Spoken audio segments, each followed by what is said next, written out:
Hello बच्चों, let's see the question. The question says identify the correct statement from the following. ठीक है, तो हमें यहाँ पे कुछ स्टेटमेंट्स गिवन है जिनमें से हमें करेक्ट स्टेटमेंट को फाइंड करना है।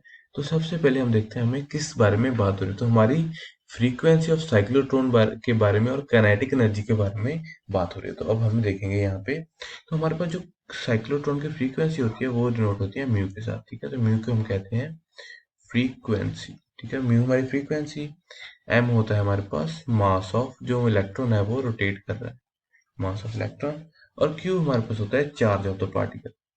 ठीक है, क्यू हमारे पास होता है चार्ज। तो अब हम इन तीनों में रिलेशन फाइंड करेंगे।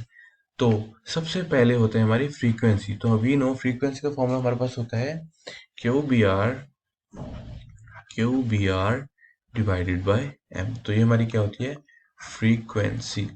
तो ठीक है, यहाँ पे फ्रीक्वेंसी का क्वेश्चन देखते हैं। फर्स्ट क्वेश्चन क्या कह स्टेटमेंट क्या कह रही है, cyclotron frequency is dependent on speed of charge particle. ठीक है, तो ये बिल्कुल गलत है, क्योंकि हमारी देखिए जो फ्रीक्वेंसी है वो वेलोसिटी पर डिपेंड नहीं कर रही। तो आगे गिवन है सेकंड पॉइंट हमारा साइक्लोट्रॉन फ्रीक्वेंसी पे गिवन है, cyclotron frequency does not depend on the speed of charge particle. तो ये हमारी क्या है, ऑप्शन बिल्कुल सही है। उसके बाद हम काइनेटिक एनर्जी के बारे में देखते हैं। तो हमारे पास जो काइनेटिक एनर्जी होती है उसका फॉर्मूला होता है E is equal to q square b square